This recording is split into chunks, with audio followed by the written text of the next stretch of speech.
push the button and we'll go live. Push the button.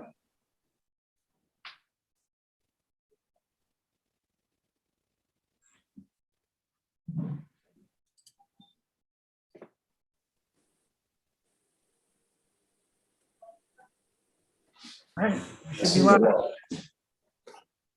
We good, Stephen? Yep. Good. Good morning, everybody, and welcome to the Sea Pines Community Services Associates, Inc. Board of Directors meeting on Tuesday, February 8th, 2022. I want to apologize for the delay in getting started. We had some technical difficulties with the system, but we've got it all taken care of and we're good to go. So we should be ready to roll. Before we start the official part of the meeting, I want to note that for those who are interested, we will take questions at the end of the meeting. Some have been posted already, but you can continue asking any questions you may have throughout the meeting until we actually adjourn, and we will move quickly to the answering those questions. You can respond at questions@csaseapines.com. Mr. Corbett, as our secretary, do we have a quorum? Yes, Chairman, we do have a quorum. Great, thank you. So we can continue to proceed. I do want to welcome our two new members who are with us today, Tom Sharp and Cliff McMacken. They had replaced Scott Richardson and Barry Barth, whose efforts on our behalf we greatly appreciate. The first order of business is to ratify the Sea Pines Board of Directors meeting minutes of November 16, 2021, and the organizational meeting minutes of January 5, 2022. Folks have had a chance to review those. Does anyone have any questions or concerns with the minutes as they've been distributed? Hearing none, I'll take a vote. All in favor of ratifying and approving those minutes, please raise your hand or say aye. Any opposition, any opposed? Those are approved. Next, I will turn to my remarks. I want to welcome everyone to our first official meeting. We did have an organizational meeting in January at which we elected officers and for this year and the executive committee. I mentioned those. We put those out in our newsletter, and I mentioned them in my last letter. I'm very proud, and the board should be very proud of the many accomplishments we had in 2021.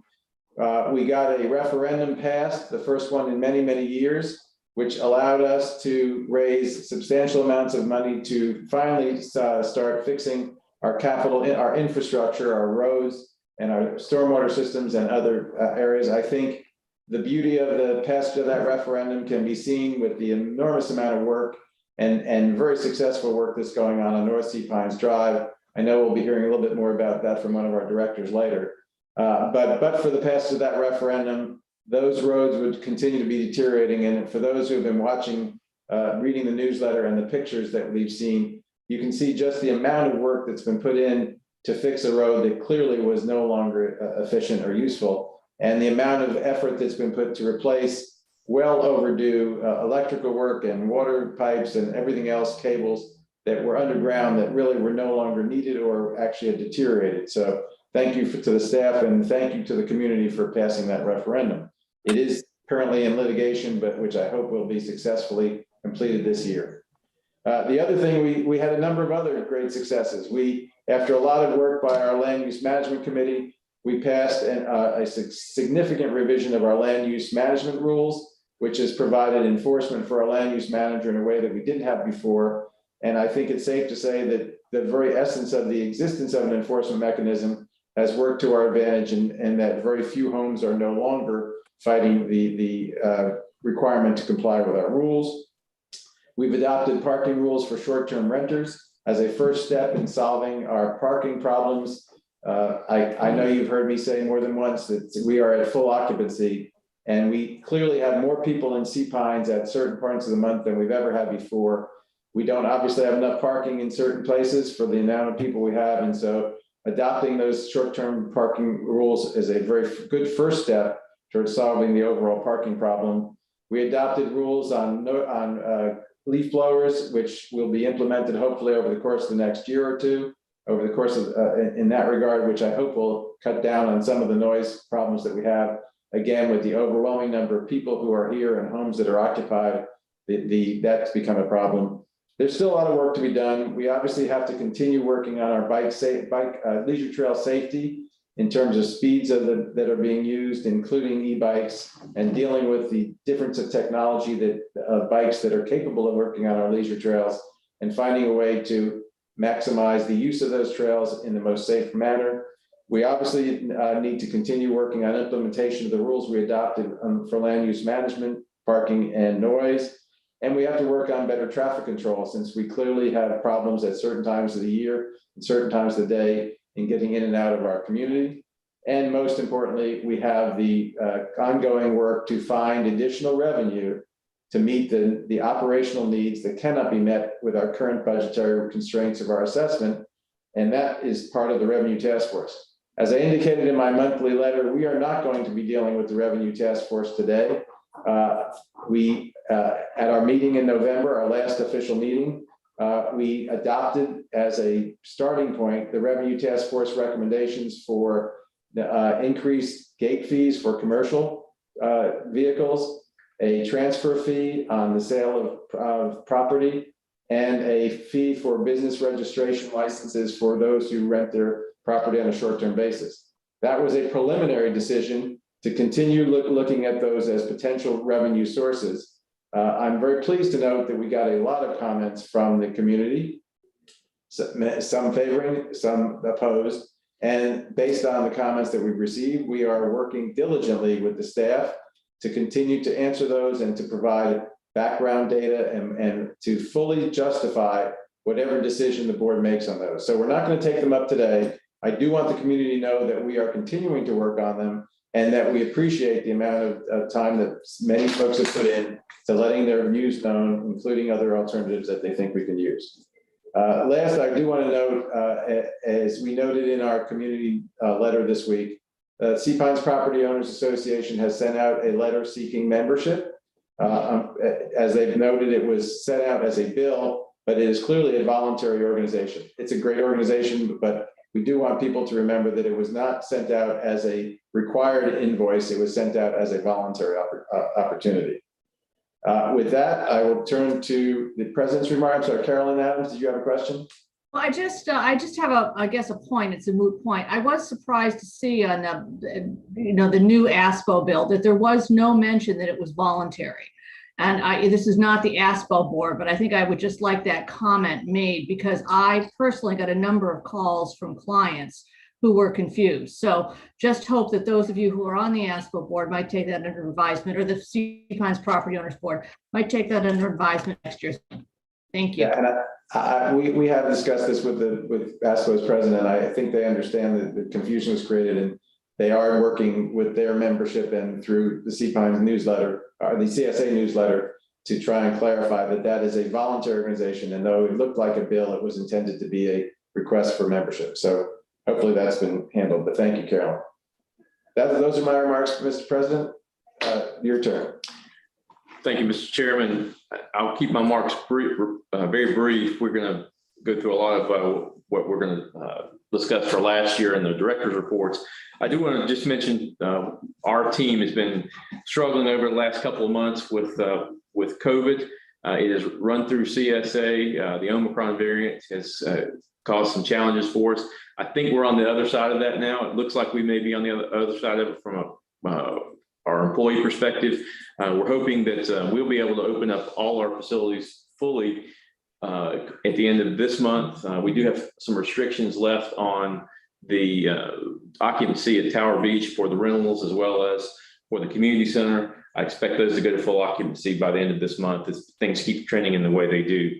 The biggest challenge we continue to have is with our staffing, with the number of employees and the wage pressures that we're seeing from other folks that are looking to hire the great employees we have here at Sea Pines CSA.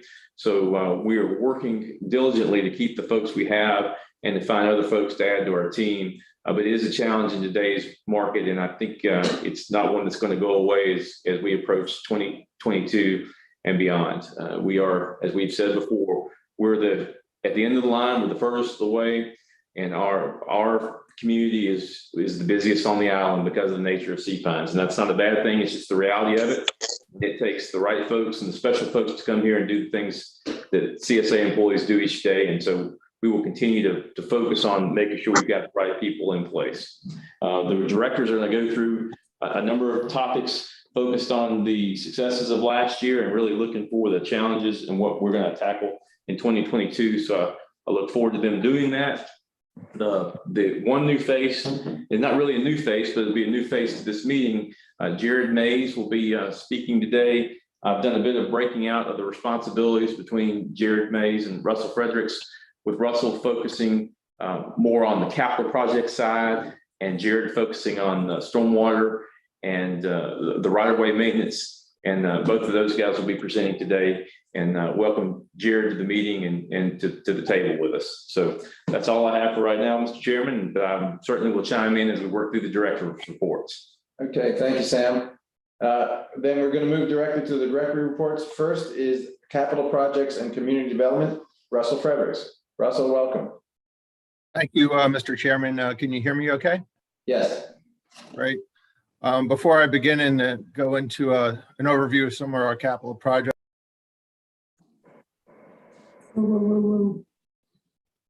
Russell, you've gone to mute. How's that? That's any much better. All right. Sorry about that.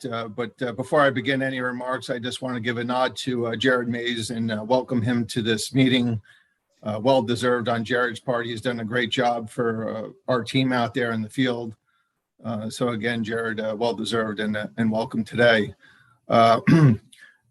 Before I even dovetail into the North Sea Pines Drive update, which is my first one, I do want to thank all the property owners that have been impacted by the roadway construction. We certainly appreciate their patience and understanding while we've been working through this project. I do want to underscore that I've enjoyed the opportunity to meet a lot of property owners I likely would not have met during the duration of work over the last couple of months. And again, those conversations have been very, very excellent in the field. And again, I appreciate their understanding as we work through this over the upcoming weeks. With that being said, North Sea Pines Drive is coming to a completion here soon at the end of February. We are behind schedule where we thought we should have been at this time due to a lot of utility conflicts and things of that nature in the road, as Larry had mentioned before. As we all know, North Sea Pines Drive and the Ocean Gate were the original entrance into the Sea Pines community dating back to 1957 when the first lots were sold. So this infrastructure and roadway is incredibly old. North Sea Pines Drive grew as the community grew, and as the community developed, the storm drainage was mostly an ad hoc type of engineering, if you will. I think engineering was scarce back in the late 1950s and early 1960s. Ruddy Turnstone Canvas back in Sand Hill Crane were those first roads that the Sea Pines, new Sea Pines residents began to enjoy as the community grew. With that being said, these utility conflicts and underground utilities, I do have a couple photos, a couple slides that I would like to share. Our crews have been doing an amazing job out there working around these, but despite our best efforts along with the project, hope everyone can see this. These are, again, just a few of the examples that we've run into. We've worked closely with the utility companies from Hargray and Spectrum to South Island PSD and Palmetto Electric. This happens to be a photo of a water line that was about 20 feet off of where it was supposed to be in the road. We had to reroute the water line around a storm inlet to be able to install the new drainage. This theme has occurred in many places along the roadway. So again, just want to show you a couple examples of, I think, man, if we could go to slide 2, possibly, okay. And you can see here a new stormwater inlet and all those utilities, those happen to be fiber.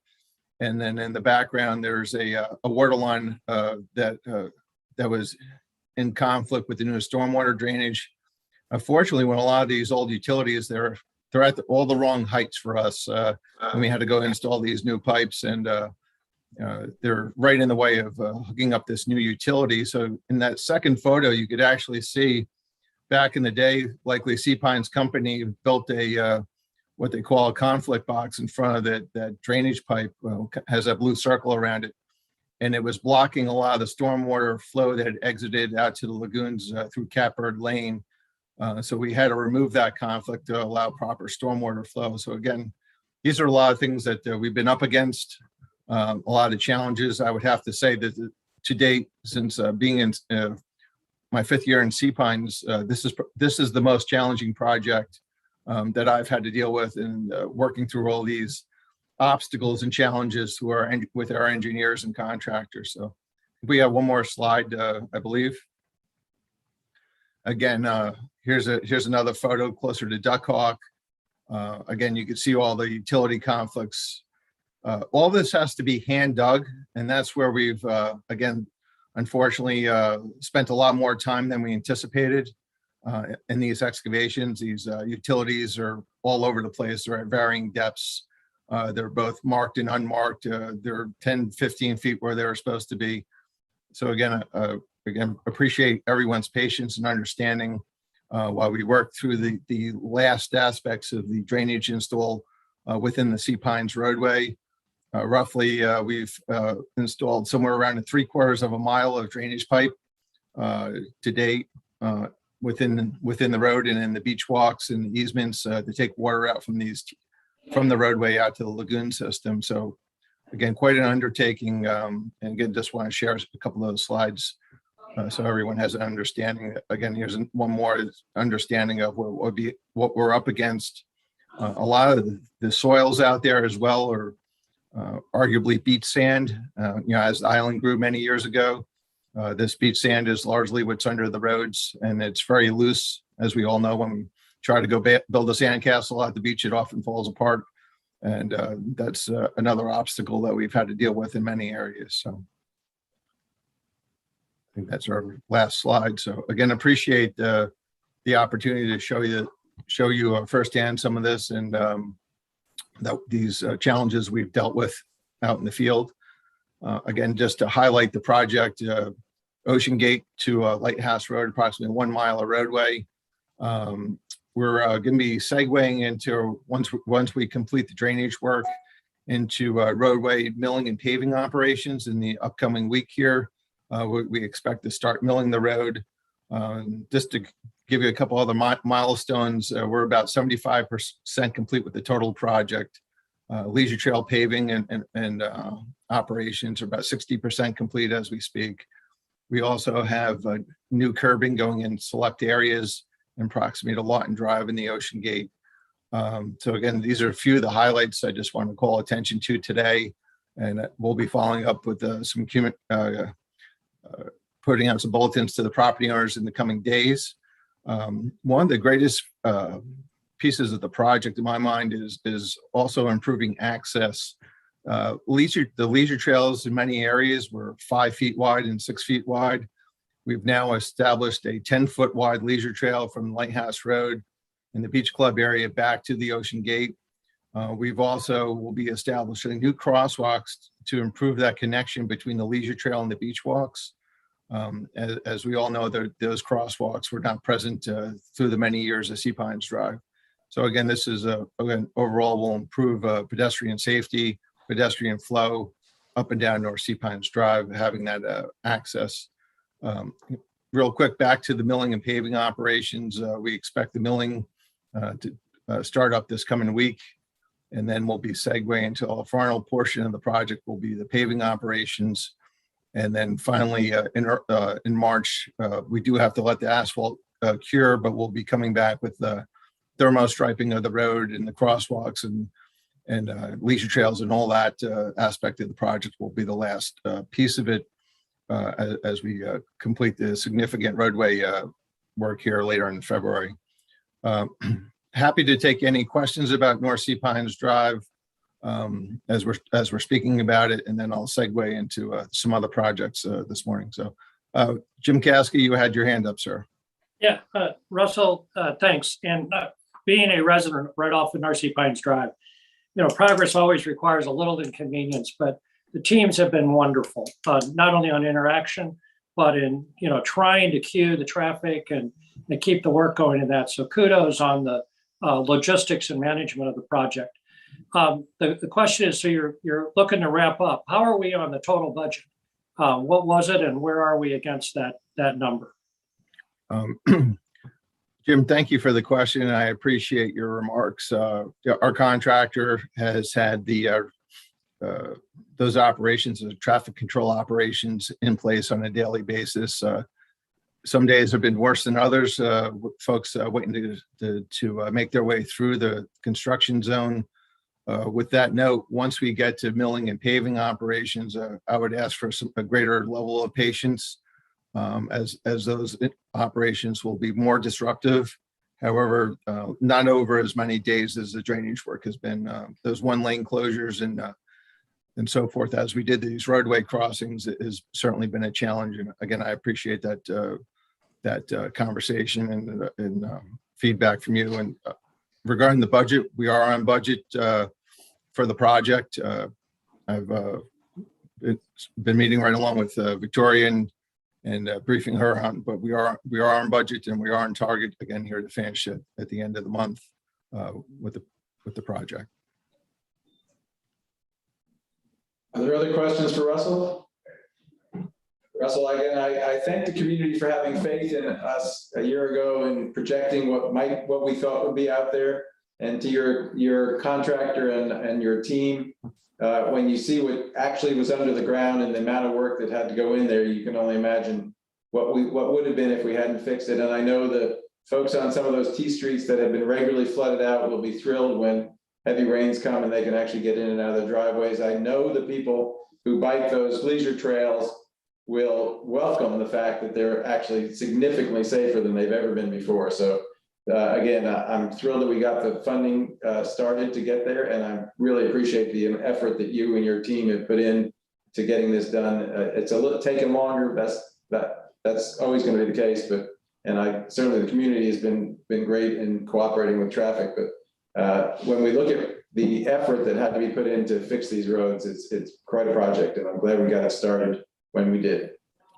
Yes, sir. I appreciate those comments, Mr. Chairman. I do have a couple other updates for this morning. If I could just have another couple minutes. Absolutely. Thank you. So just a couple other projects for coming up for this season. Beach boardwalks. We have a few boardwalks that are on their last leg, if you will, in disrepair. So these are some of the older boardwalks in Sea Pines that we're going to be repairing, reconstructing, widening. A lot of the old boardwalks were only 4 or 5 feet wide. We'll be widening them to 6 feet. And one of the other things that we've been doing as we rebuild these boardwalks, we do extend them up and over the dune on the beach. This is really important to maintain those dunes and that protects the Sea Pines community from that storm surge. As we've all seen, we've noticed substantial sand accretion at those dunes through the renourishment that's been done over the years by the town. But again, we'll be rebuilding some of these this season. They include boardwalk 15, 17, 41, 41A, and 44. They will be on deck for this spring. We're getting started now on number 15, and we hope to wrap up on all these, weather permitting, before Memorial Day rolls along here. The other project that we have in the queue for this fall is the replacement of the East Lagoon, Beach Lagoon Timber Bridge, which is the first timber bridge you come to in Beach Lagoon.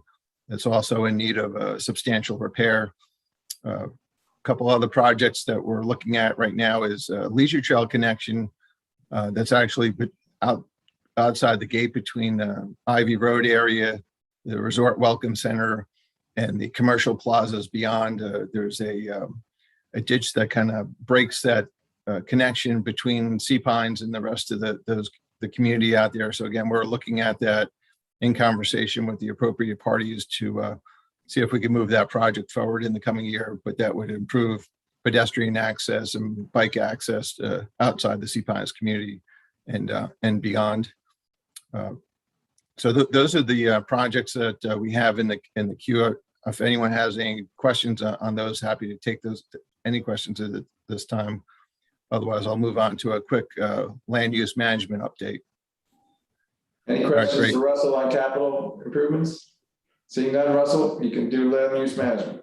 Okay, thank you, Mr. Chairman. Just to provide a brief overview on land use management, our land use monitor, Ryan Cash, has been doing an excellent job out and about the community, very proactive and really chasing a lot of things down.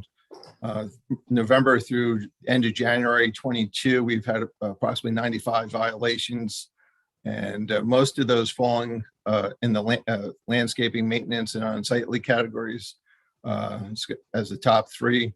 So again, Ryan's been doing an excellent job out there, and certainly applaud those efforts, and looking forward to the year ahead and making up additional progress in that area. So that concludes my report this morning, Mr. Chairman. Thank you very much for the time.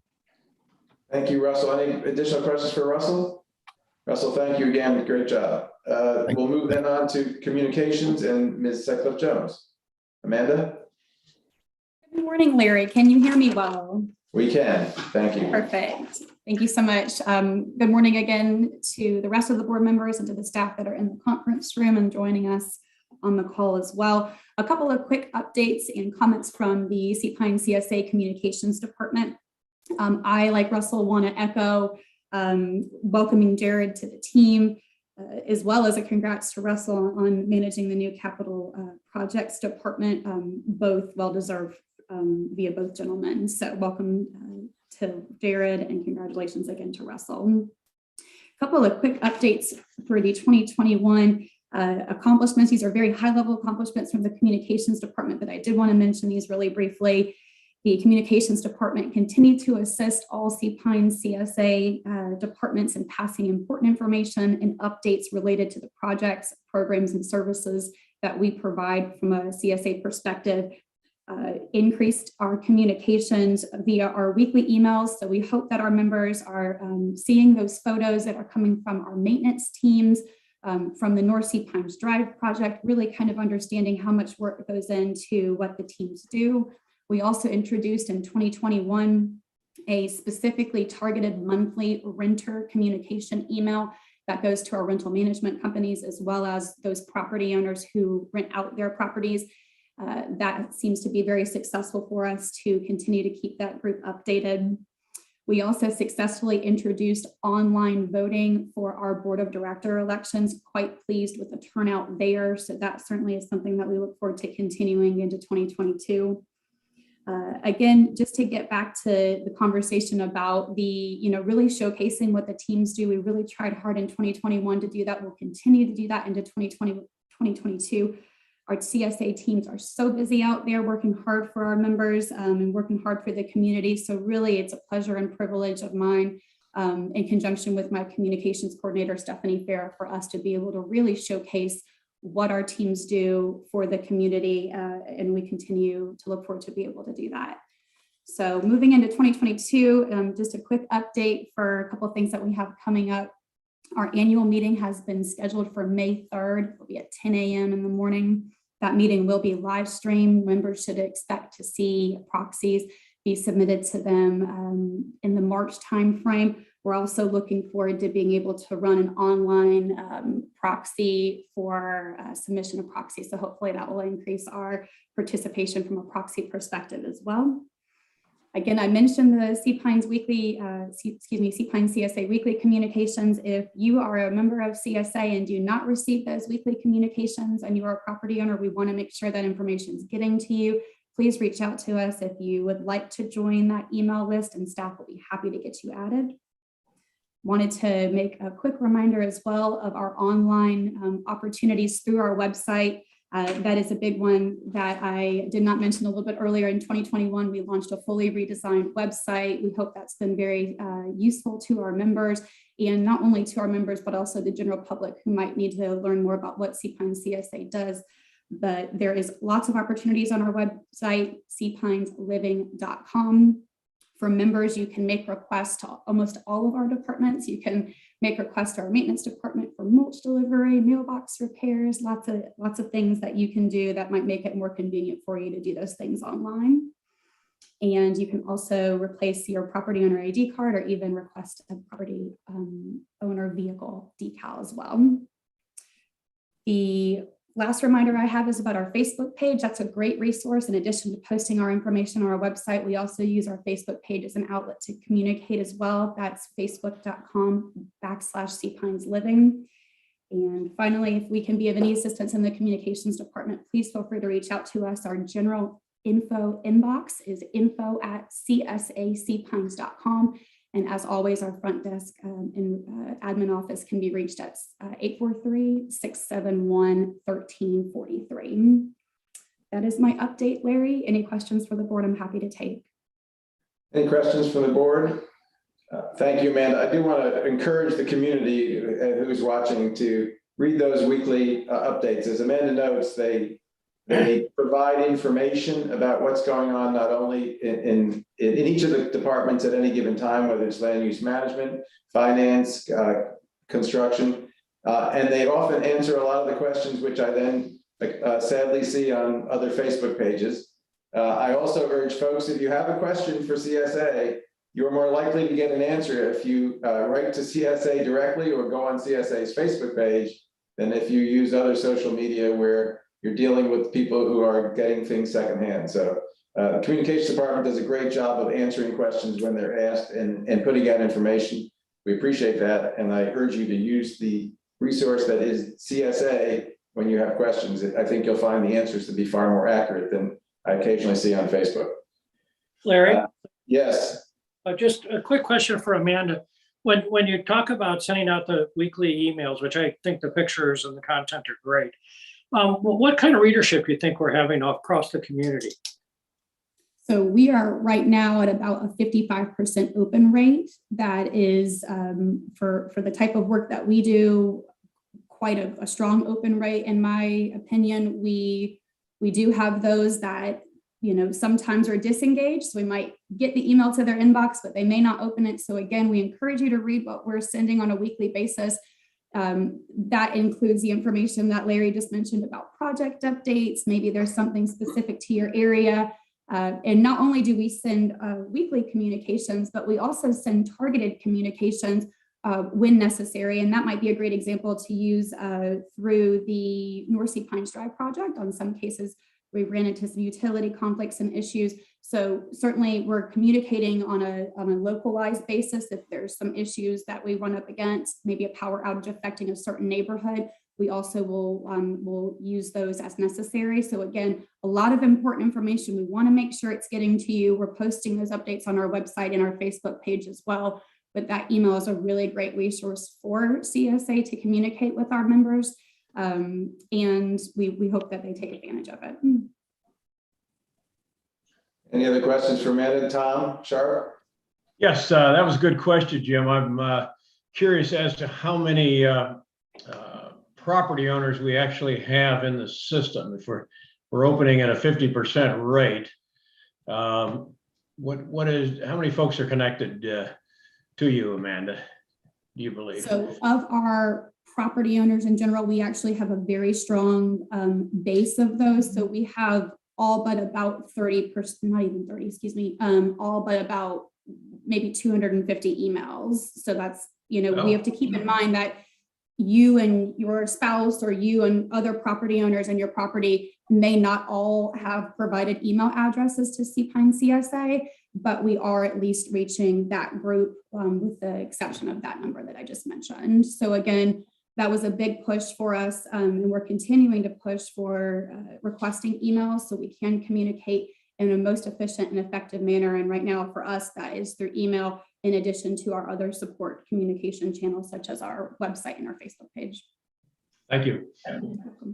And I'll echo the availability of emails for each property, other than the roughly 250, is why electronic voting for the board and hopefully at some point for a referenda is most effective. Even though it turned out that we ended up with roughly a third of the people who voted in the election voting by paper anyway, I think that's roughly right. some larger percentage than just a handful. We were able to reach everyone electronically, and that is the only way that e-voting will work, is if we have emails like that. So we appreciate everyone providing that. Any other questions for Amanda? Great, thank you, Amanda. If not, I will welcome Jared Mays to the stage. Jared, welcome to the board, and don't be nervous, it's just us. and a whole bunch of your friends. Jared? Yeah, and probably a couple hundred people on YouTube, right? First, I want to start off say thank you to everybody for the kind welcoming words. I'm glad to be here and going to continue to work hard for the community. I just wanted to go over a couple of the divisions within the maintenance department. For the tree care division, this off season, we've trimmed approximately 60% of our leisure trails. That's removing deadwood and crown raising limbs for clearance, along with the yearly palm tree pruning that we do. We plan to continue throughout spring to have these completed by the summer season. And we're also continuing to monitor and remove hazardous trees as needed. Our carpentry and sign shop division, they completed approximately 1,500 work orders in 2021. For two gentlemen, that was a remarkable benchmark. And these guys work really, really hard, keeping the signs clean, neat, and in order. For our lagoon maintenance, we continued weekly treatment for aquatic vegetation in lagoons. We continue to inspect gates and risers on a monthly basis. We also trimmed approximately 70% of our lagoon edges to keep branches and palm fronds out from touching the water, which could potentially have a flow issue. Our stormwater maintenance division, we continue to work through the drainage system in a systematic order. We recently completed Old Military, Banner Cove area, and a couple of the side streets off South Beach Lane. As far as the ditch work, in 2021, we removed approximately 4,000 cubic yards of sediment. And then any deficiencies that the stormwater maintenance crew finds, they get passed off to our stormwater repair division. And they have actually fixed and reset approximately 10 roadway catch basins just in the last 2 months. They've explored, investigated, and repaired blind junction boxes on numerous beach walks and conducted emergency pipe repairs in several locations. Our roadside division, we've been filling the edge of the roadsides to eliminate the running from the vehicles. Some of the sharper curves in that a tire tends to go off the road, and we're just trying to fill those in. This year, this is the most I've seen since I've been here. We processed about 16,400 cubic yards of mulch in 2021. A majority of that mulch was delivered back to the homeowners and spread in the open spaces and roadsides. Any excess was hauled off property to keep us from going over capacity. And our CSA staff has mulch selected open spaces, but we anticipate to keep this going throughout the spring. And then for our facilities department, we hired 2 additional employees to be proactive with cleaning and maintenance.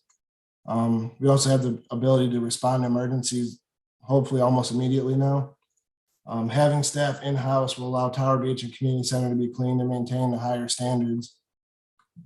And then real quick, the inside of both gatehouses were painted a few months ago, and then we have new flooring scheduled to come in this spring.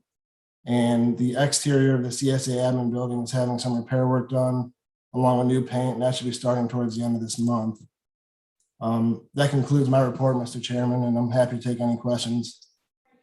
Thank you, Jared. Any questions for Jared? I think it's great that we've got someone in your case looking after all of our maintenance stuff. So thank you for your service and continued good work. Thank you. We'll move on next to Operations and Special Products, David Henderson. Good morning, everyone. Thank you, Larry. Morning, I just David. have a few items to report on the Forest Preserve. Wanted to do a save the date for the upcoming spring fundraiser, the Party in the Pines. That will be Saturday, April 2nd. Please keep an eye out for your CSA emails for additional information on our spring fundraiser, the Party in the Pines, Saturday, April 2nd. Also, I'm pleased to announce that the Forest Preserve has recently received official notification from the Town Accommodations Tax, or ATAX Committee, that our grant request for $35,000 for new interpretive signage with supporting professionally produced videos has been approved. We will be working with Dr. Sanger, who is the principal investigator and head archaeologist that has conducted archaeological work at the shell ring from Binghamton University over the last 5 field seasons, work conducted during the summertime. So we are excited to be able to report that we're in a position to create new interpretive signage using the latest and greatest information that the archaeological project has revealed about our shell ring, which, if you're not familiar with, is one of about 50 in the United States that's known to exist. They're located along the coast, primarily along Georgia and South Carolina, but they also extend down the Atlantic coast of Florida, the Gulf Coast of Florida, and also other Gulf states. They are approximately 4,000 years old in age, which puts them about the time that the Great Pyramids were being built, and are the first signs of human inhabitants on Hilton Head Island. And it is very, very fascinating. And during this research project, they found things such as a couple earthen pots that were dropped 4,000 years ago, and they were able to identify the contents of that pot. Essentially, it was a seafood stew from 4,000 years ago that, for whatever reason, was dropped in place and never picked up. Very fascinating. We're looking forward to getting this information out to the public. It will be physical components, as in signage in the field, but it also will have a digital component as well. And we are planning on sharing this information not only with the community, but with the interested public, but also any like-minded organizations. The collaboration that we plan to do with this information, whether it be the Coastal Discovery Museum, the Chamber of Commerce, et cetera, was a big part of our application so that we can share this information with the community about this fascinating 4,000-year-old site. Lastly, I just wanted to let you know the wildflower field, it was planted on Halloween Day. And thanks to some 80-degree weather, unseasonably warm weather we had in December, the wildflower field thought it was time to party, and it's begun to germinate. Thankfully, we have not had any hard or significant frost since then, but it is starting to bloom, and we'll continue to monitor and encourage you to take your friends, your family out there and to look at it and to enjoy our natural treasure whenever you can. That concludes my report, Mr. Chair. If you have any questions, be happy to address. Any questions for David? I do want to encourage those who are listening to put April 2nd on their calendar, because Party of the Pines is a great event, and it often sells out, and you don't want to miss the opportunity to go out there and support the Forest Preserve and have a really good time. So thank you, David. Last, but certainly not least, safety, security, and transportation, Toby McSwain. Toby, you're on. Toby? There he is. Good morning, everyone.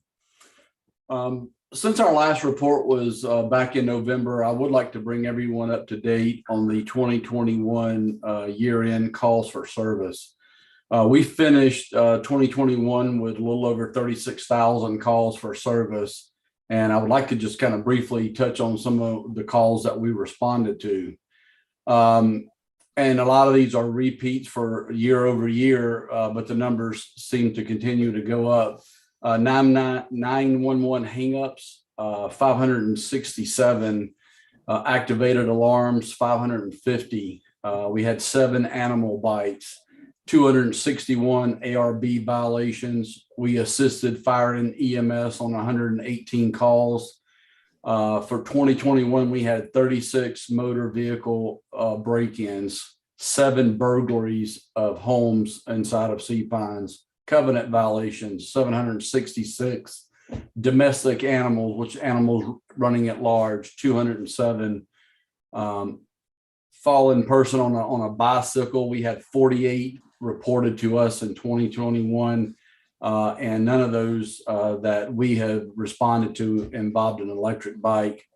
We did 3,400 house checks, which is a free service that we offer here. If you're on vacation, we pull on your door handles while you're gone. 468 improper parkings, 78 motor vehicle collisions, 269 noise complaints. We conducted 933 traffic stops, and of those traffic stops, 477 state citations were written and 533 warning tickets based on the call. And to close out 2021 for wildlife calls, we responded to 983. Moving on to 2022, we had an additional 8 car break-ins reported, mainly in the club course area at the beginning of the year. On the week of January the 23rd, a juvenile and 1 adult was arrested and charged with breaking and entering motor vehicle, simple larceny, as well as grand larceny. Throughout this case and the cooperation of property owners and video surveillance that we had in the area, the suspect was identified. This information was turned over to Beaufort County Sheriff's Office, which led to the arrest. Moving on. Also last year, we had 121 solicitation calls, mainly concerning construction work and landscaping. We ask if someone knocks on your door to sell you pine straw or dirt or power wash your house, please contact security. Solicitation is in violation of town code as well as CPINE's rules and regulation.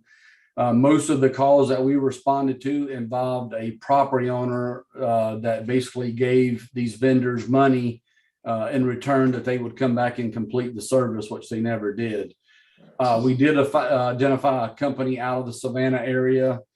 They were put on a notice of trespass. We believe they were responsible from some of the pine straw scams that were being circulated in the community. So if you get these types of calls, please contact security. Wanted to cover property owner guest pass, which continues to be a problem. In accordance with the gate entry policy, property owners can call a guest pass in for their personal friends and guests. They cannot call in passes for the landscapers, the painters, the contractors, or workers that serve as CPINEs. Those individuals would be required to either purchase an annual decal or pay when they enter. Sam has already mentioned, our employment staffing and security continues to be a problem. I don't really anticipate seeing any significant changes in the near future. My discussions with other security agencies in the area, they're experiencing the same problems we are here in CPINEs. For those of you that live on or around Harbortown, the build out has begun for the RBC Heritage. The tournament is returning this year to its normal spectator occupancy, and we're expecting, from what I'm being told, we're expecting to be a big year, if not possibly sold out. So if you're planning to attend, I probably would get your ticket sooner than later. Be watching for emails that will be going out here in the near future about hang tag distribution concerning the tournament. We are going back to a full hang tag distribution. The last couple of years with the limited spectator presence on the golf course, we didn't really do a hang tag distribution. We are going back to that this year.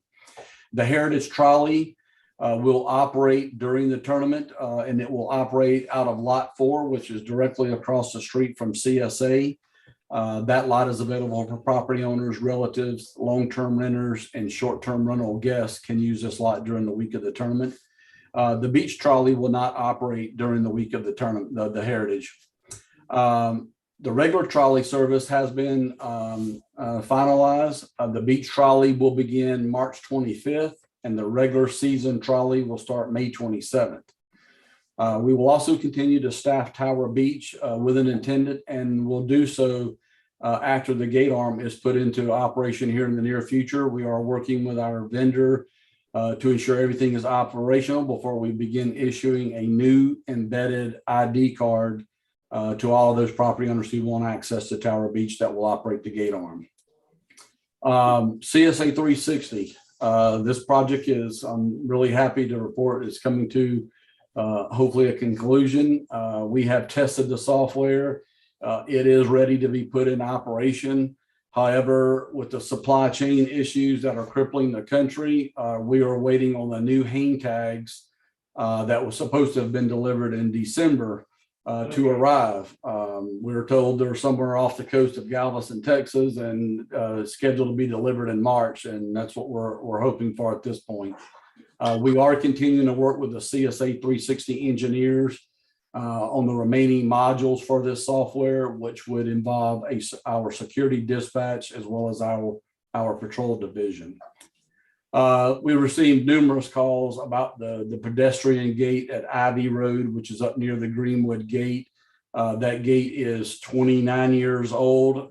We are going to completely replace the gate with a new swing gate. It's no longer going to be a slide gate any longer.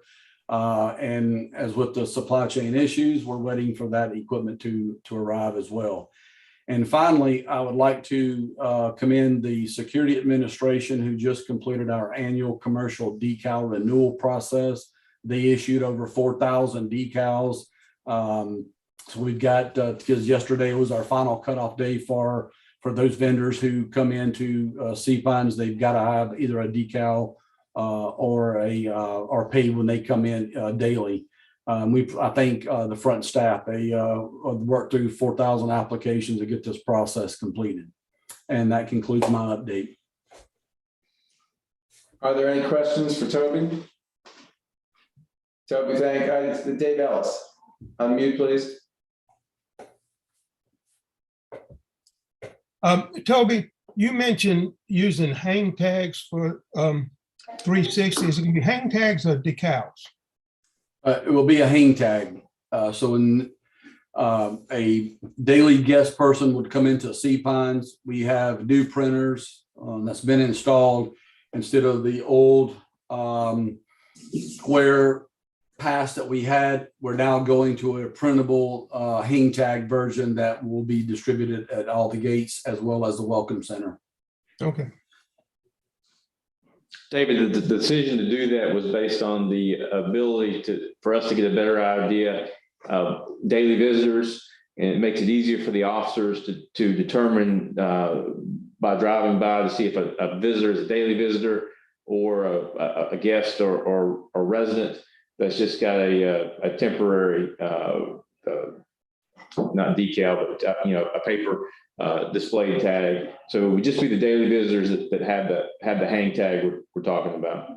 Okay. And these hang tags there's a lot of pre-printed information on the hang tag. There's some QR codes that's going to take you to the rules and regulation of Sea Pine. There's some other rules and regulations that are pre-printed on the back of the hang tag. So it's going to have a lot more information than what we've been using in the past. Thank you. Any other questions for Toby? I know it's been an active year for security, and that's obviously an issue that the Revenue Task Force recommendations are seeking to address, but that's for additional discussion at a later time. Thank you, Toby. Thank you. Sam, that completes the director's reports. Do you have anything you want to add? No, I think the director did a fantastic job. Hopefully, as the board and the community can see, things are quite busy here and will continue to be as we move into the busy season. And just as Toby mentioned with the golf tournament, we do expect the community to be, for lack of a better term, wide open sooner than later, and to stay wide open for quite a long time. And so our folks will be steady at it, and we will do our best to manage the community as all the property owners, the visitors and guests and daily folks come through and enjoy the beauty and all the great things to do and enjoy here in Sea Pines. Thank you, Sam. Okay, moving on then to a financial report. Ms. Shanahan, let me move the camera so they can see you.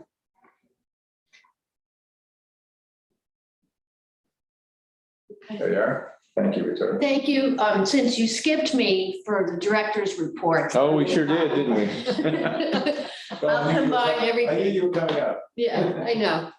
I just wanted to let everybody know the finance department has been extremely busy with collections of the 2022 residential assessments. I wanted to give a shout out to Mila Mitchell and Tracy McNeil. I know that I have asked a lot of them, and their phones have been ringing off the hook and emails, and they're doing a great job. Unfortunately, as of last week, there are still almost 600 residential property owners that have not paid their residential assessment for 2022. This is about 300 better than this time last year, but still 600 is kind of disturbing. So make sure that you get those remitted and call our office if you need a copy of your assessment in order to pay. I mention this because we're getting ready to assess late fees and interest charges, so I don't want you to have to do that. And then in March, if you still haven't paid, we're gonna cut off your ability to call in a pass. And I know nobody wants to do that in light of the Heritage coming up, so. Also, our books are actually still open for 2021. We're waiting on a couple of invoices that haven't trickled in, especially with construction. So they are large enough and material enough to keep the books open for that. We are having auditors here on site the week of February 21st. So hopefully we'll be all ready for them. And I will be coming back to this board at the next meeting to approve a budget amendment of a roll forward of funds that did not get spent in 2021, and the projects have continued into 2022. So you will be hearing back from me on that. So I do not have any financial statements to present to you, because as I just mentioned, the books are technically still open and we are under audit. So they may be able to come on site, I don't know, but everything is done electronically. So it could be that they just stay in Charleston and do a remote audit. But I will be letting everybody know how we progress. So that we're clear, when we say under audit, we're having our annual financial audit that we have every year. It's not an IRS audit or anything like that. Let's just make sure we're clear about that. No, and that's just, it's an independent audit. So we have that every year. Any questions for Victoria on the Finance and Administration Department and/or the updating finances? Seeing none, Victoria, you want to move on to report on Morgan Stanley Smith Barney LLC? Yes, we do. As you know, we do have a line of credit against our investments with Morgan Stanley.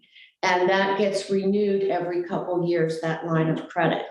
And this year, I don't ever remember this in past years, but they're asking for what's called a UWC. And I had several board members call me and ask me what in the world a UWC was, and it stands for a unanimous written consent.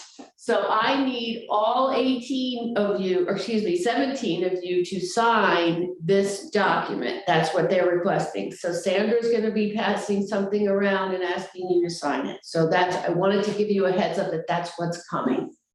And specifically, what does it want us to say? Not that any of us will read it. We should read it, obviously. That you agree to the terms of the line of credit. And it basically is, like I said, it's borrowing against our investments. Okay.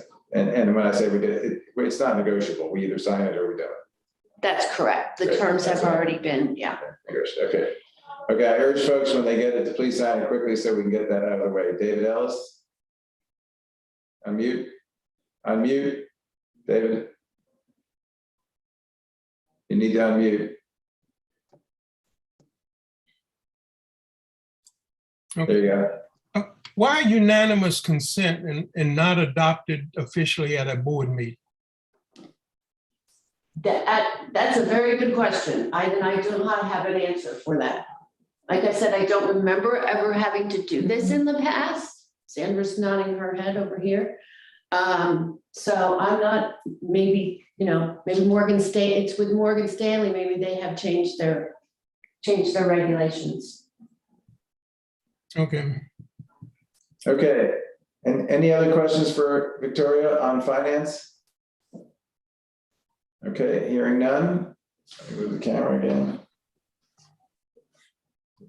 Sorry, folks, we have a different camera today, and my Cecil B. DeMille role hasn't been as effective, but okay, we will move then on to unfinished business. C-Pine CSA outdoor power equipment blower standards. The community will recall last year we adopted noise regulations based on the rating given by manufacturers to their leaf blowers that would apply to the use in residential areas. We also provided we knew that the staff would need some time as to how to figure out how to implement these, which would go into effect January 1, 2023. Sam, I think you have a staff report. Russell Fredericks, who is still on the line somewhere. Yes, he is. All right. Russell, you want to come back on, please? Thank you. Yes, sir. Good morning, Larry, and just to thank you regarding the outdoor power equipment policy. Our plan is to work through with Sea-Pine's security and gate pass issuance coming into 2023 with our commercial contractors coming through the gate. We feel that this would be the best approach moving forward as we could regulate the types of equipment that would be utilized by commercial vendors, contractors, landscapers, as they work through these, work on these residential properties in Sea-Pines. I'm glad to take any questions. I think regarding the resolution and the policy, I believe there's some follow-up there, but again, our plan is to initiate that through the gate pass issuance. Great. And I encourage any in the community to let their landscapers know that this is coming. Many are the larger ones, I'm sure, aware of it. Many are already adopting these standards just as a practice, since some commercial areas are requiring it. But if you have a smaller landscaper, the sooner they know what's coming, the better, because they will not apparently be able to get through the gate if they don't meet the standard that we've imposed here. Questions on that? I think Jim Caskey had a question, I believe. I was just going to say with Larry that I think homeowner Thank you. responsibility to enforce this as well with our contractors. And so it's not CSA to enforce it. This is a role that homeowners wanted, and I think we all have a responsibility to do it. Right. Thank you, Russell. Seeing other questions, we'll move on to the short-term rental parking policy. Again, at the end of last year, we adopted a policy that limited short-term renters to parking only on hardscape and not being authorized or allowed to park on these so-called softscape areas.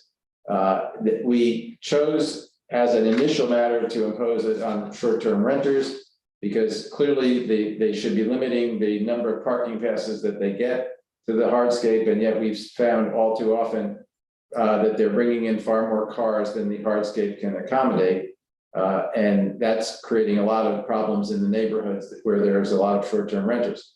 We are not stopping at that is not the end of the issue, because clearly we do need to figure out for family guests and for contractors how to maintain some level of parking approach, since it can be very difficult to get through the sides, particularly the smaller, narrower streets, when you have a lot of construction or contractors and or family guests during holidays. But by the same token, the problem tends to be far less for property owners, resident or non-resident. If you're here and you happen to have a few extra family guests during the holidays, we don't want to limit you in that regard. But on a regular basis, where rentals are being rented for 10 or 12 weeks or longer, it does become a real major issue in the community. Sam, do we have any further updates on implementation there? I think we're going to be fully prepared to implement that in March. Russell, anything else that you've got to add to that from a loan perspective? Did we lose Russell? Let me get back online here a second, Sam.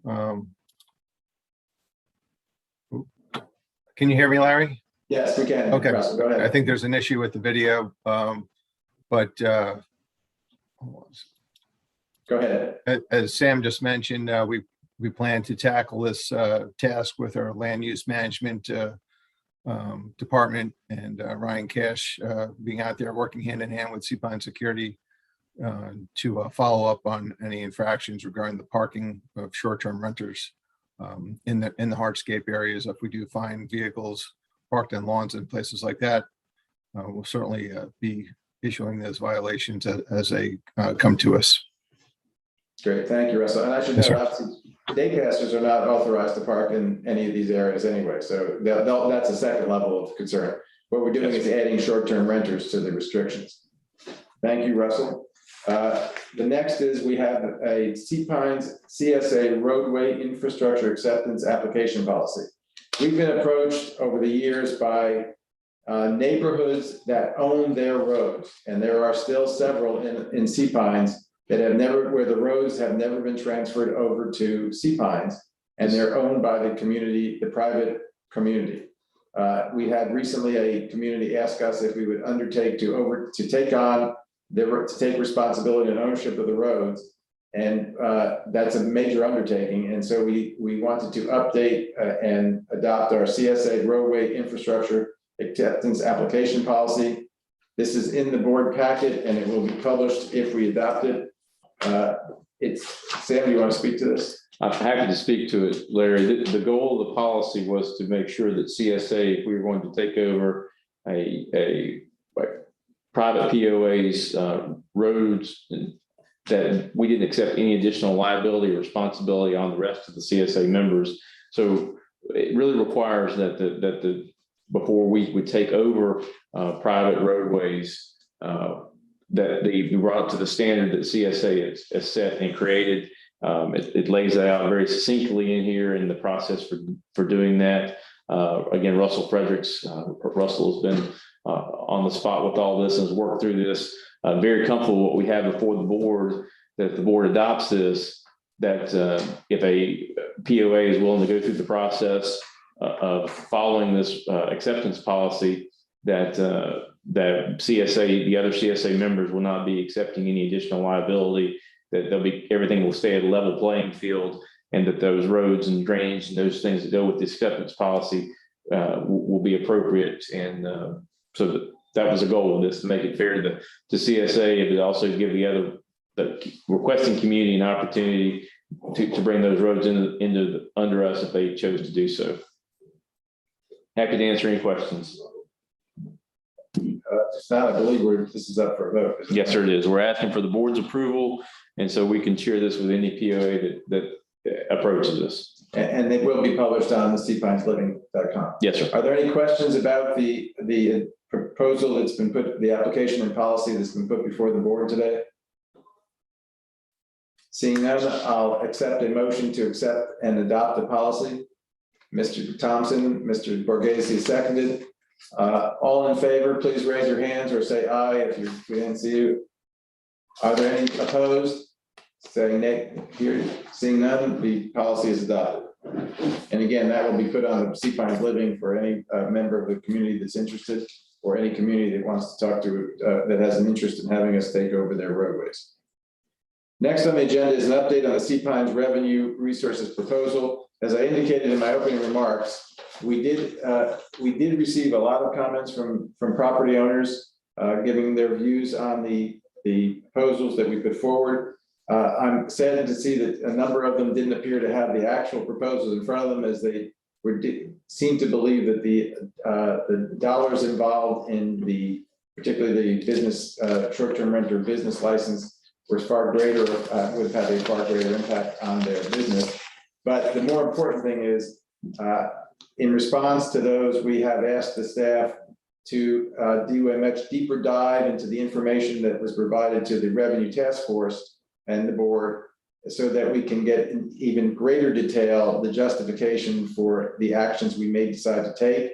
So we're not going to take those up today. We will continue to provide information to the board in greater detail. And my hope continues to be that we can take up one or more of those proposals at the March or April meeting, so that we can raise the revenue that we will be demonstrating both to the board and the community are absolutely essential to maintain Sea Pines as a premier community on this island. And that's all we have on the revenue proposal, unless anyone has any questions. Seeing none, we'll move on to new business. As Amanda indicated, we are having our annual meeting on May 2nd today. Sandra? May 3rd. Now, on May 3rd, and we are setting the date of record for the annual meeting to be March 8th. So if you are a property owner in Sea Pines on March 8th, you'll be entitled to attend and vote at the annual meeting. And you will be getting information based on your ownership as of March 8th. If you sell your property after that, or a new property owner will not be entitled to vote at that meeting. Next is the approval of the Sea Pines CSA committee membership rosters. We got 17 or 18 applications to sit on one of our several board committees. I'm very pleased to note that we've been able to seat every one of those applicants on a committee. You have with you the rosters for 2022, which includes all board members and all non-board members, including the terms of the 3-year terms that they have been assigned. Each of the committee chair, assuming we adopt these, I would put on each of your committee chairs to let your committee members, both old and new, know that they are now part of the committee and the schedule for meetings. Most of your committees will meet in workshops in February, followed by official meetings through the rest of the year. So you have the rosters in front of you. Is there a motion to accept those appointments? Mr. Pardue, Mr. Sharp seconded. Are there any questions about any of the appointments? Seeing none, all in favor, raise your hands, or if you're not visible, say aye. Are there anyone opposed? Seeing none, those rosters are adopted. We have one encroachment agreement to be ratified for Heritage Woods 1, lot 36. We all got those through emails. I'm asking, and it's been approved by the email, but we'd like to ratify these in our public sessions. So is there a motion to approve that encroachment agreement for Heritage Woods lot 1? I have a motion to approve that one. Owen? Ms. Adams, is there a second? Mr. Thompson, this is one that we all did approve, folks, and it's in your packet. All in favor, raise your hands, please.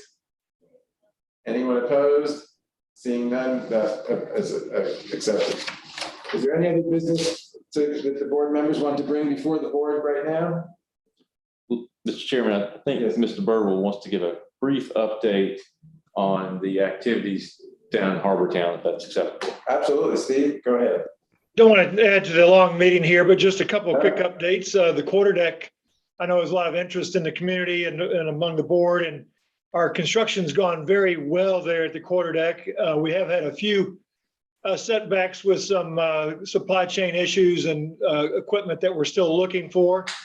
But we're pushing forward to the end now, and the harbor master's office actually opened a week or two ago, and we're looking forward to opening the quarterdeck and finishing up in the spring here. So hopefully later in March and prior to the Heritage, we'll have the new quarterdeck open.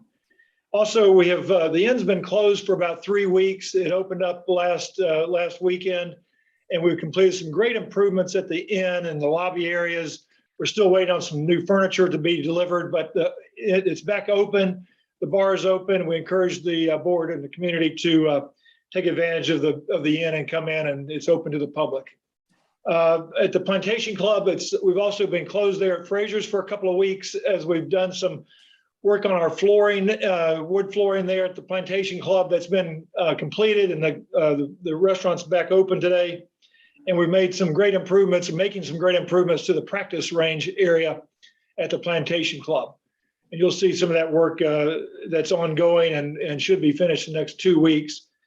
And finally, the workforce housing project, which is on Target Road, is also nearing completion. I was toured the project yesterday and should be open and available for our staff to occupy at the beginning of April. Very excited about that project, and great housing that will be added. We're going to house 96 people there, and it'll go to full capacity as soon as we open. And as Toby was mentioning, the RBC Heritage, we're expecting a full field and full participation from our sponsors. As you know, RBC and Boeing have not been here in 2 years, so we're looking forward to welcoming them back. And ticket packages and tickets are available for sale on the tournament website, and looking forward to a full Heritage this year. So a lot of exciting things happening, and looking forward to the spring season, get some better weather in here too. Agreed. Thank you, Steve. I know that the excitement around the new restaurant out at Harbortown is huge. One of the things I mentioned earlier in my chairman's remarks was we're certainly going to have to work around traffic issues that may exist out there, but I know that everyone's got the same goal, which is to make that an enjoyable experience for everyone, including those who are trying to get there. So I know we all can't wait to see that opening, and obviously with the heritage, it's going to be an exciting time. Mid-April is going to be a very exciting time for everyone in Harbortown. And one thing, Larry, on that traffic issue, we will be implementing a new Harbortown employee shuttle system. And we're looking forward to implementing that sometime after the golf tournament. It'll probably be in May. And all employees that work in the Harbortown area will be parked remotely, and we'll be shuttling them to the workplace in Harbortown, which should open up somewhere between 150 and 200 parking places in Harbortown when we implement this new shuttle system. That's great. Great. Thank you, Steve.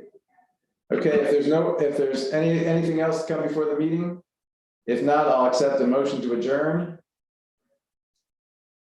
Greg, and seconded by Mr. Burwell. All in favor, raise your hands. We are adjourned. I will move immediately to questions that we have received from the community, and we've gotten several. First question comes from Doug Phillips, who is concerned about the many trash pickup vendors operating Sea Pines, and he's asked whether trash pickup can be restricted or banned before a reasonable morning time, like 9 a.m., and whether commercial lawn services can be restricted to starting after 9 a.m. I think this is certainly something that we can look at.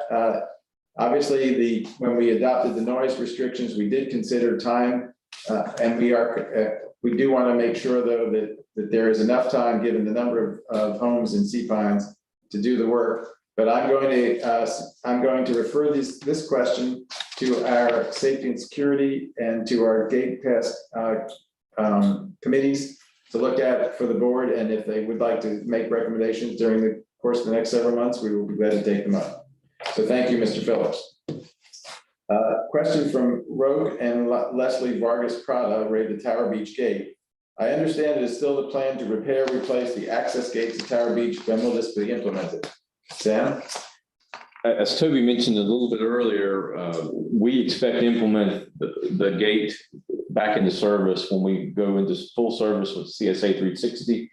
But just so to remind the board and the community, we've made a decision as a team that because of the use of Tower Beach and the number of property owners we have going through Tower Beach on a regular basis, even as we've seen through the off season, that during as best we can daylight hours, we're going to have that facility staffed. It just makes sense from a safety perspective, from a customer service perspective. So after that, we do anticipate that the gate arm will go back into place. But we will also be required to issue new identification cards with specific chips to operate that gate arm for after hours when the guardhouse at the Tower Beach is not staffed. But that's all going to come together as we move towards the implementation of CSA 360. Until then, well, even after then, as I said, the gate will be monitored and staffed during daylight hours by a CSA employee, and then security continues to check the parking area on a regular basis after hours. Thank you, Sam. The next comes as a big thank you from Alice and Carl Scherer for doing a better job of limiting and maintaining access to Tower Beach for owners. They've been here 10 years and they look at that as a big win. So I want to test that. Thank you along to the board and to the staff for coming up with that suggestion, that approach. Next question is from David and Julia Buzzard. There's a California-based business selling homes in Sea Pines under a fractional ownership arrangement. The business retains management of the property after shares are sold. It appears that this is not permitted in the residential zones per town codes. Does this apply to residential areas in Sea Pines? I believe what they're discussing is a company that is selling LLC interests in a single LLC ownership of a property. And I know that we were made aware of that situation back last year during the spring, I believe. And I know that they have extended now to a couple other homes. And they are typically selling 7 or 8 fractional LLC interests in a single LLC, and the LLC owns the properties. We looked at this with our counsel. We talked to the company that was proposing this, and we discussed it with them, including their legal documents. And our council came to the conclusion that this is not prohibited in Sea Pines. Indeed, we have many LLCs that own properties in Sea Pines. It is probably true that some of these are put together by friends who know each other.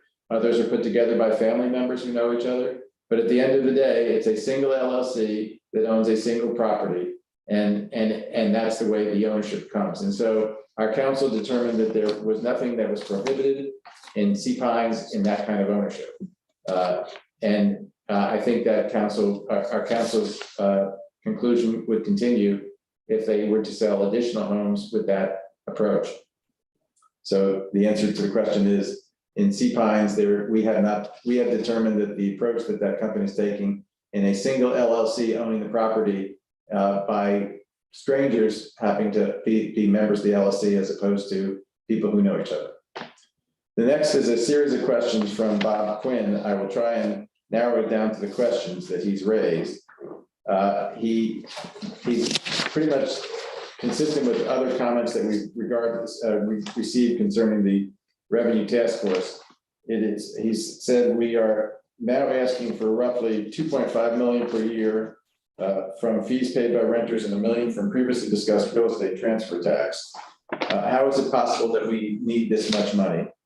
And so that question, Bob, as I indicated, we understand that there is a need to provide more information to the board, deeper information, more detailed information than we had provided to the Revenue Task Force. And ultimately, if the board decides to adopt proposals to share that with the community, we understand your concern and we are taking it under advisement and are doing the work necessary to answer it, but we don't have the answers yet. The second question from Bob comes to, has the board been ethical and followed due process in its quest for additional revenue? The new rental fee and proposed surface in November, and a special meeting was scheduled without any meaningful communication to owners or appropriate discourse, including why it was needed. As I indicated in my remarks, in fact, we did discuss it in November. We specifically noted that we would be accepting comments from the public before we acted. We have gotten those comments, and we are putting together the work necessary to respond to those legitimate concerns. So thank you for your concern, Bob. Next question is from Carrie D. Villette. Well, when will in-person meetings resume? Carrie, I think as chairman and with Sam and I have talked about this, and I think the board, I hope the board shares this view. The approach we're taking today, where we had well over 70 folks initially looking, and where many more, several hundred, will ultimately view this meeting on video, is far more effective in allowing more people to watch the meetings from wherever they are at whatever is convenient, than having a very few people who happen to be resident that week to go to the community center where we don't have the ability to do this kind of video and zooming out to the public.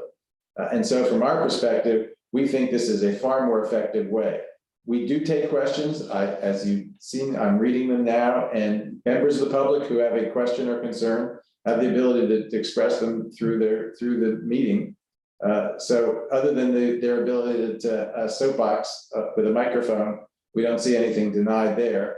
But what we do believe is this approach with zooming and live streaming allows for far more people to participate and to hear the meeting and to watch the board act. So we are going to continue this approach.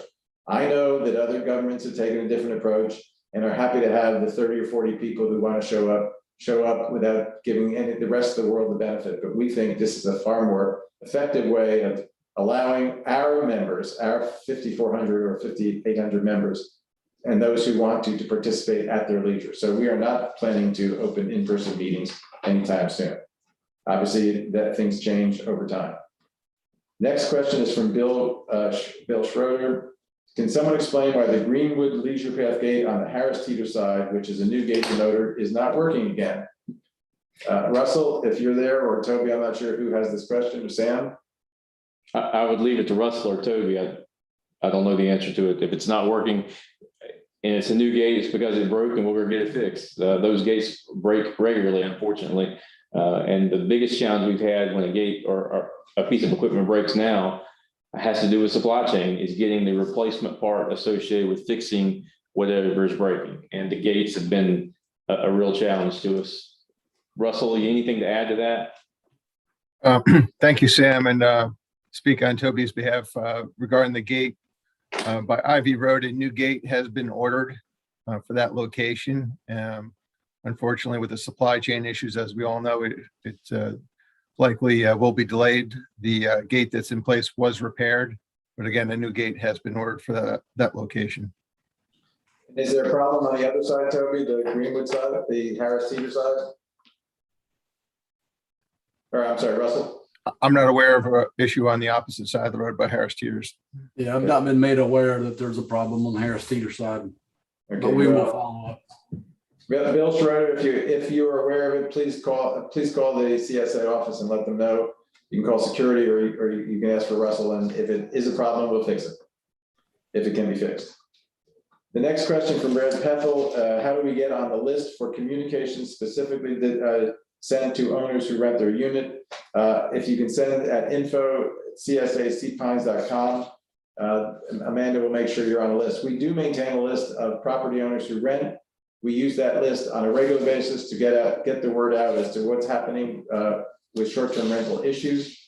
We actually have Sam, I think I'm correct, that we have biannual meetings where we meet with the short-term renter community to bring them update as to what the rules are, what the problems are, how they can help us in fixing them. Yeah, so that's correct, as well as the weekly or monthly news. Right. So if you are a property owner who rents your property, I urge you to get on that list, and you can do so by sending your name and address to and information to info@csacpines.com, and we will get you on that list. Next is a question from Steve Hogan. Excellent information being presented. Thanks. Is there a plan for the repair of the road drain around 89 Fairway Lane? Russell, here's today's star. Russell, you want to come back? Hold on one second, Larry, just going back to the video here. Okay. I will have 89 Fairway to, Lane. well, thank you for the question. Firstly, I will follow up with take a look at the roadway plans for that area. I know we have a lot of new drainage going in. I'm not 100% familiar with that exact catch basin, but I will take a look at it. We'll take a look at that. And Russell, will you email Mr. Hogan back? Yes, sir. All right. And to Mr. Hogan and to anyone else, if you have problems like that, we're happy to take them at these board meetings, but an even faster way, if you see a problem, let us know. You can let at the email, or you can call directly into the office. Our goal is to serve the people, and the best way we can do that is to go directly to CSA. Thank you. Question from John Weisenor. I noticed a new gatehouse for pass holders on the Greenwood side. What was the purpose for this new security gatehouse? Sam? It really serves two purposes. The first is to give the security officer better access to the driver of the vehicles and better line of sight. So they're not talking across the passenger. And it seems to be working very well. The second purpose is going to allow us during peak periods to have 3 employees in that gatehouse, because that gatehouse really involves bodies to make it work. So when we have a situation where a vehicle is coming through that may be confused or turned around, we can have one staff member working with that vehicle and the other 2 staff members continuing to manage the gates. It's working fairly well. Toby, you have anything you want to add to that? I think we're going to see the most benefit out of it coming here shortly as the season really picks up, and we can keep traffic moving through the gate on that side. That's right. I think you covered it quite well. Thank you. Okay. Thank you. And thank you, John, for that, John Weisenor, for that question. Next question is from Stuart Silver. Toby spoke about a CPINES 360 program. What is that? Toby, can you do that in a minute and a half? CSA 360 is a software that links up with our NetSuite database that runs our financial program. Right now, we have 4 separate systems here at CSA that collects our data. We're basically streamlining that, where we have one unique system now. CSA 360 will run the security administration, the finance, as well as security patrol and security dispatch, as well as the welcome center. That software also includes a new property owner app, where the property owner can go directly to their app and request guest passes from the welcome center. Thank you, Toby. Thanks for that concise answer.